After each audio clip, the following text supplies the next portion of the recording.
Hello दोस्तों, मैं राहुल और स्वागत है आप लोगों का आपके अपने यूट्यूब चैनल आरके सेंटर पे। तो दोस्तों, आज के वीडियो में हम लोग चर्चा करने वाले हैं रांची यूनिवर्सिटी के सेमेस्टर 1 का एग्ज़ाम और सिलेबस के बारे में। ठीक है, तो इसके पिछले वाले वीडियो में ना उसमें आप लोग को सिलेबस के बारे में बताया गया है और उसमें से आपको हिंदी मील का सिलेबस अपलोड कर दिया गया है। ठीक है, अगर नहीं देखे होंगे तो जाकर के देख लें और चैनल को भी सब्सक्राइब करें। देखिए, आज के वीडियो हम लोग जानने वाले हैं रांची यूनिवर्सिटी का सेमेस्टर 1 में जो है ना CC2 मतलब कॉमन कोर्सेज 2 में जो आपका पूछेगा अंडरस्टैंडिंग इंडिया, उसके बारे में हम लोग जानेंगे उसमें क्या क्या सिलेबस है, कैसा कैसा क्वेश्चन आता है, उसमें टोटल मार्क्स कितना का है, पास मार्क क्या है। ठीक है, और क्या क्या उसका कोर्सेस है, मतलब किस प्रकार से क्वेश्चन पूछा जाता है। ठीक है, और कौन सा क्वेश्चन कितना नंबर का है, ये सब हम लोग जानेंगे आज। देखिए, इसमें से कुछ डायरेक्शन आपका दिया हुआ, पहले लिखा हुआ है there will be 2 group of questions. Question का 2 ग्रुप होगा, प्रश्न जो है पूछेगा उसमें 2 ग्रुप होगा। ठीक है, ग्रुप ए और ग्रुप बी। ठीक है, लिखा हुआ group A is compulsory. Group A जो है ना बहुत ज़्यादा जरूरी अनिवार्य है। ठीक है, विच विल कंटेंट 3 क्वेश्चन, जिसमें 3 क्वेश्चन रहेगा। ग्रुप ए में कितना क्वेश्चन रहेगा?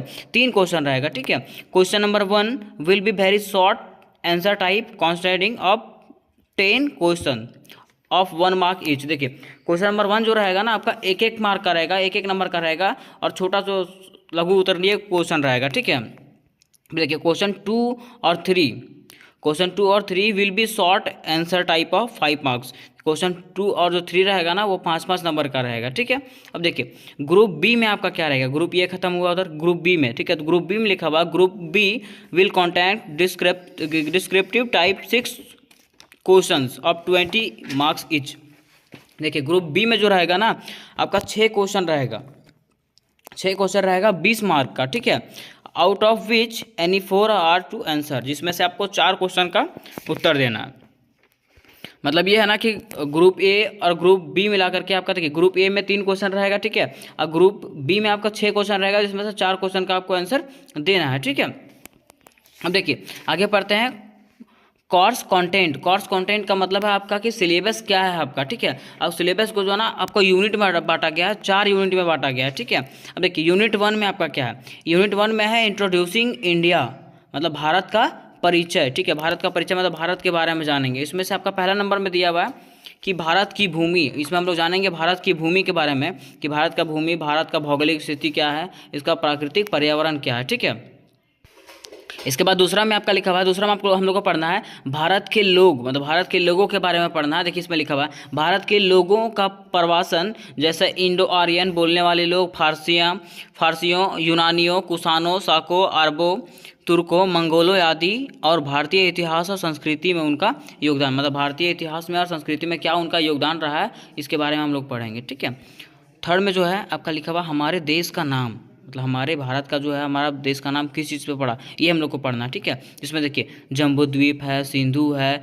इंडे है, हिंद है, हिंदुस्तान है और भारत है, इसके बारे में हम लोग जानेंगे। ठीक है, अब यहाँ पे जो 4 है आपका, ये आपका था। देखिए ये जो था ना आपका यूनिट 1 का था। ठीक है, अब 4 में आपका क्या लिखा हुआ कि भारत की ऐतिहासिक पृष्ठभूमि, मतलब भारत का ऐतिहासिक जो पृष्ठभूमि था उसके बारे में पढ़ेंगे, पहले के बारे में। ठीक है, जिसमें देखिए लिखा हुआ भारत का स्वतंत्रता संग्राम, मतलब भारत का जो इंडिपेंडेंस वाला जो संग्राम था उसके बारे में हम लोग पढ़ेंगे। ठीक है, अब देखिए आपका आता है यूनिट 2।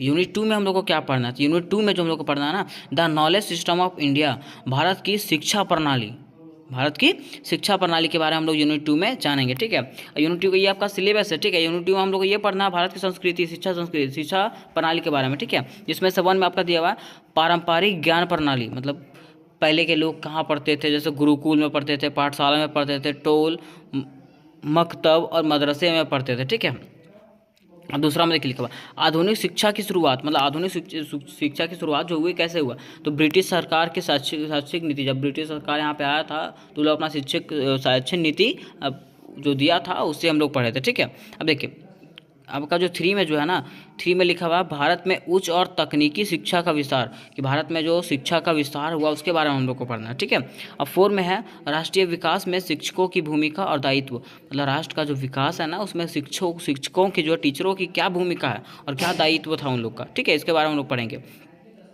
और 5 में क्या पढ़ेंगे कि सरकार की शिक्षा नीति। ठीक है, इसके साथ साथ जो ना सरकार का शिक्षा नीति क्या रहा है 1986 से लेकर के 2020 तक, इसके बारे में हम लोग जानेंगे। ठीक है, अब यूनिट 3 आता है आपका। यूनिट 3 में जो है ना हम लोग जानेंगे भारतीय अर्थव्यवस्था के बारे में। इंडियन इकोनॉमी के बारे में, ठीक है। जैसे हमारा भारत का अर्थव्यवस्था कैसा है, ठीक है, यहाँ का आर्थिक स्थिति कैसा है, इसके बारे में देखिए लिखा हुआ। फर्स्ट में लिखा हुआ लक्ष्य और नीतियाँ, स्वतंत्र लक्ष्यों और राष्ट्रीय विकास की नीति, मतलब स्वतंत्र लाभ तरफ से आपको लाभ हो रहा है कि नहीं हो रहा है, राष्ट्रीय विकास हो रहा है कि नहीं हो रहा है, इसके बारे में हम लोग जानेंगे, ठीक है। फिर दूसरा में लिखा हुआ भारतीय अर्थव्यवस्था युगों के माध्यम से, मतलब जैसे जैसे युग बीतता गया क्या भारत का अर्थव्यवस्था सुधरा कि नहीं सुधरा, ठीक है, कृषि, उद्योग और व्यापार में, ठीक है। अब थर्ड में जो आपका लिखा हुआ निर्देशक सिद्धांत और मौलिक अधिकार और कर्तव्य, इसमें हम लोग पढ़ेंगे मौलिक अधिकार के बारे में और कर्तव्य के बारे में, ठीक है। इसके आगे में था आपका यूनिट 4। यूनिट 4 में हम लोग को पढ़ना था the making of contemporary India, ठीक है, मतलब समकालीन भारत का निर्माण, मतलब भारत का निर्माण किस प्रकार से हुआ, इसके बारे में हम लोग को पढ़ना था। इसका जो 1 में है लिखा हुआ स्वतंत्रता के लिए संघर्ष, मतलब इंडिपेंडेंस के लिए जो संघर्ष किया गया 1885 से 1947 के बीच में हम लोग को पढ़ना है इसको, ठीक है।